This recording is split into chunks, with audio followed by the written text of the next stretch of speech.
Naku po, nasan na naman ako? Nandito na naman ako sa Scoot Monkey. So, pasok tayo kung anong mabubudol. Let's go! We're now here again at Scoot Monkey. Bibigyan na natin yung susi natin. Ano na naman to? Ba't na naman ako nandito? Alak ka.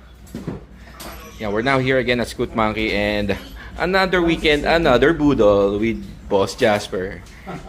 Kaya tayo nandito for this Genoa carbon fiber na airbox cover. Yan, install natin.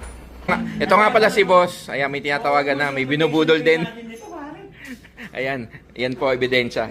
So ito rin, nabudol ko yung sarili ko. Budulan na po again dito sa Scoot Monkey. Boss, ikaw, anong mabubudol natin sa'yo? Change oil. Eto, ganito kami kasaya dito eh. Budulan lang eh.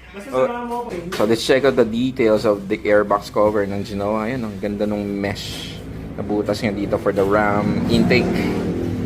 And the quality is really nice. Ganda. Let's check out the back. Ganda. Ito, ilang araw ako di pinatulog nito eh. So, ayan, kunin na natin. So, ayan, dito yung nilalagay, airbox cover. And, syempre, sa loob niya yung malosi na air filter. So, wait natin ikabit and mukhang magandang-maganda na agad to. Sabi ko kanina, tatambay lang ako eh. Bakit ganon? Napagastos na naman ako. Budol na naman. Boss Jazz, dapat tambay lang eh. Anong nangyari? Wala nang tambay dito. Bawal ang tambay. Bawal ang tambay, budol. Ayan.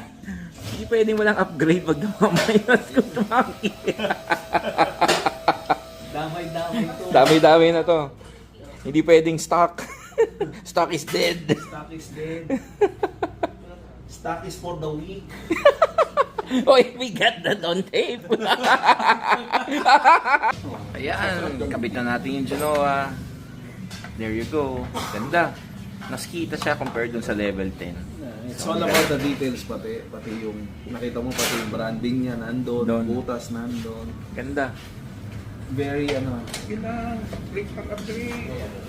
Ayan. Ay boss, upgrade lang na upgrade. Basta may sponsor. Ayan, ganda oh. Pag hindi nag-upgrade, body. Banding. Ayan, ang ganda. Looking good already. Check it out. Real carbon yan. Genoa. Sound check.